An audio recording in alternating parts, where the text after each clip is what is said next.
Oy, kumusta na TikTok users? Oh. Oh, hula yun, nasaan ako, nasa labas ako, basta, yun na yun. Oh, basta nasa labas ako. Oh, pasensya na, wala tayong background music ha. Oh, ito na po. Ikawalong balita mga kaibigan. Oh, ito pakinggan nyo ha. Ikawalong balita. Isang magjowa, nasa ilang minuto pa lang ng kanilang pagkasama, napag-alaman, naghiwalay. Naghiwalay kagad. Ilang minuto pa lang na nagkasama yung magjowang yon, hiwalay na kagad. Oh, ang tanong bakit? Oh, napag-alaman mga kaibigan, ayon sa nakala kong impormasyon, yung pala, nagmamadali sa pagkain ng almusal.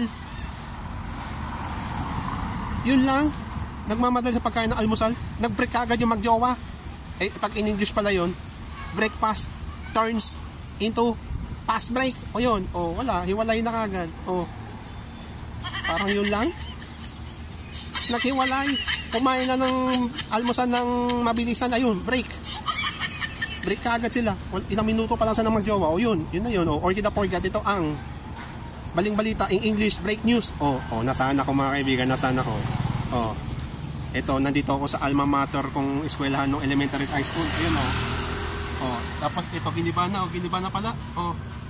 Giniba na pala yung elementary campus. Yun lamang po. Or kita forget, bye bye. Bye bye.